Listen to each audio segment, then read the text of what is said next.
Puji dan syukur Subhanahu wa Ta'ala, yang mana pada kesempatan malam hari ini kita sama-sama bisa hadir untuk mengikuti webinar Hari Bumi tahun 2025 dengan tema menjaga iman dan apa ya?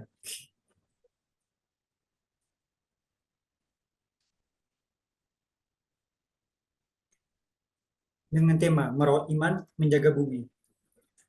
Salawat dan salam mari kita berikan kepada junjungan kita, yakni Nabi Yuna Muhammad Sallallahu Alaihi Wasallam, dengan lafaz Allahumma sholli ala Sayyidina Muhammad wa ala ali Sayyidina Muhammad.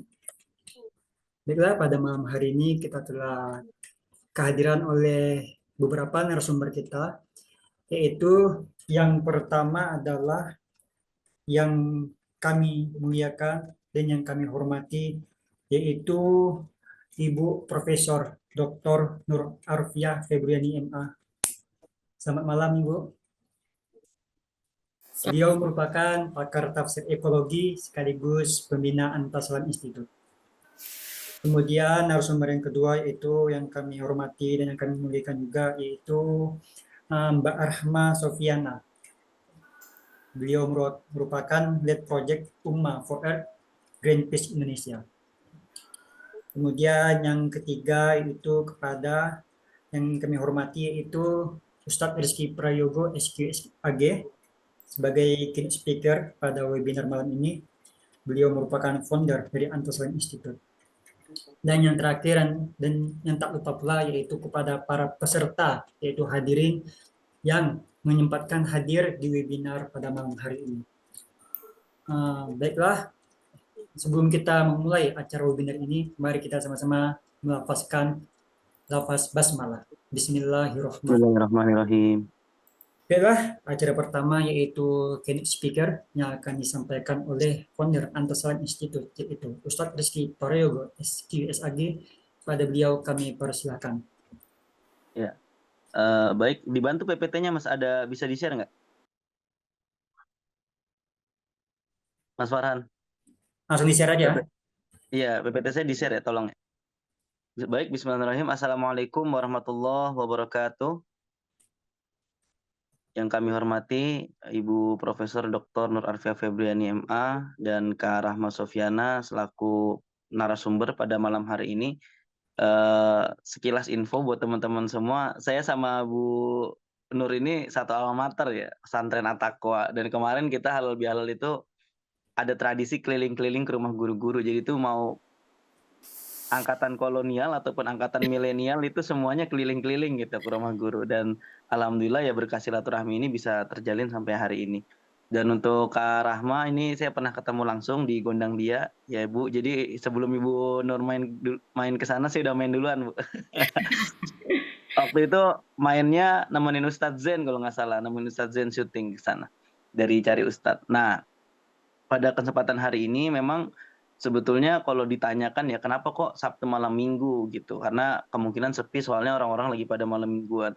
Jadi awalnya memang kita event itu pengennya berbentuk kelas gitu, berbentuk kelas, lalu ternyata kelas pun juga tidak terlalu ramai, akhirnya kita ngambil jalan ya sudah lah yang penting istiqomah gitu. Akhirnya kita ambil Sabtu jam 7 malam gitu. Itu sudah berjalan mungkin dari bulan Desember 2024 dan harapannya bisa terus konsisten karena biasanya ramai ataupun sepi karomahnya kelihatannya kalau udah konsisten gitu. Jadi saya pikirnya seperti itu gitu.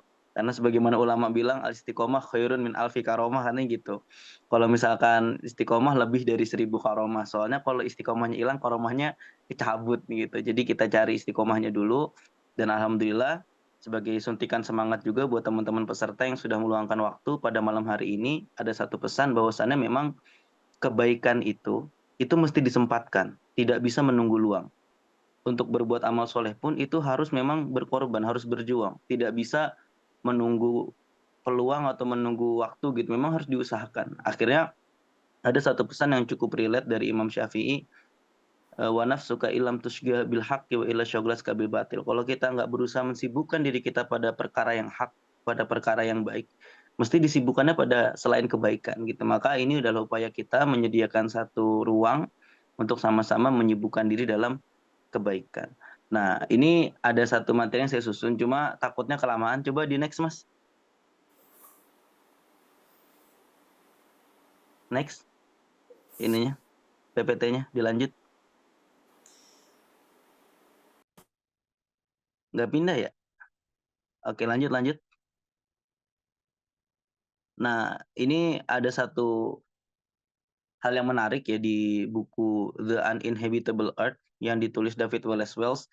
Ternyata peningkatan ekstrim suhu cuaca itu bukan hal yang sepele, ternyata bukan hal yang doang, karena hal ini akan memicu banyak sekali bencana-bencana lain yang mungkin tidak kita duga. Bahkan di Indonesia sendiri waktu itu saya ikut training yang diadakan sama Kak Rahma di cariustad.id. BNPB sendiri merilis angka di Indonesia itu untuk bencana itu luar biasa gitu. Di tahun 2023 ada 5.400 bencana. Dan saya baru searching lagi di 2024 itu yang menurun sekitar 2.000-an ya, tetapi tetap dalam jumlah yang cukup besar. Dan ternyata di situ majoritinya itu bukan bencana alam gitu, bencana yang diawali dengan kerusakan-kerusakan ekosistem sehingga ada banjir dan lain sebagainya. Selanjutnya, Mas. Nah, ini ada satu hal yang saya garis bawahi betul pada training itu. Ternyata Maqasidus Syariah itu sudah menjadi sebelumnya. Nah, cukup. Nah, ternyata di Maqasidus Syariah yang sebelumnya ada 5, ya, mulai dari Hifzuddin, Hifdzun Nafs, Hifzul Mal, Hifdzun Nasab, dan lain sebagainya, itu ternyata ketambahan satu, jadi Hifzul Bi'ah, ada Hifzul Bi'ah, menjaga lingkungan. Kenapa? Sesederhana pesan Syekh Ali Jum'ah bahwasanya segala sesuatu itu ada hisabnya, ada tanggung jawabnya. Yuhasabu 'alaiha fil akhirah. Nah, di sini wa in khairon wa salahan fa khairun. Kalau misalkan perilaku kita ke alam baik, maka hisabnya akan baik. Atau sebaliknya wa in syarron wa fasadan fasyarrun. Kalau misalkan rusak ya hisabnya akan rusak. Sesungguhnya semangat ini ada dalam Al-Qur'an, wa ma min dabatin fil ardi illa 'alallah rizquha, bukan. Jadi ma min dabatin illa umamun amsalukum. Itu jadi semua makhluk itu makhluknya Allah, sama seperti kita, sehingga perlu diperlakukan secara baik. Bahkan dalam hal yang lain, eh, wa im min syai'in illa yusabbihu bihamdihi walakin la tafqahuna tasbihahu. Bahwa segala sesuatu itu bertasbih kepada Allah, tetapi kita nggak tahu tasbihnya. Maka dalam satu diskusi waktu itu saya bersama Dr. Budi Munawar Rahman, ya beliau juga sekarang lagi aktif ngisi ekoteologis ya, tetapi satu hal yang perlu saya sampaikan, beliau secara terang waktu itu menyampaikan jika di Quran katanya tidak mengajarkan cinta lingkungan. Beliau bilang seperti itu. Akhirnya saya sampaikan, Bapak, ini sebetulnya di Quran itu dari dosa sosial, dosa spiritual, dosa intelektual, termasuk dosa ekologis itu dibahas gitu. Termasuk ayat ini yang saya kutip, bahwa dengan khobar atau pemberitaan seluruh makhluk itu bertasbih pada Allah, maka dengan merusaknya otomatis kita menggugurkan makhluk-makhluk yang turut bertasbih kepada Allah Subhanahu wa taala. Sehingga merawat iman menjaga bumi ini adalah bukan hanya kita merawat bumi yang satu ini, tetapi kita juga menjaga berbagai macam segmen eksistensi yang bertasbih kepada Allah Subhanahu wa taala. Sehingga apa? Efeknya ketika kita menjaga ini, maka keseimbangan ekosistem pun akan berjalan dengan baik.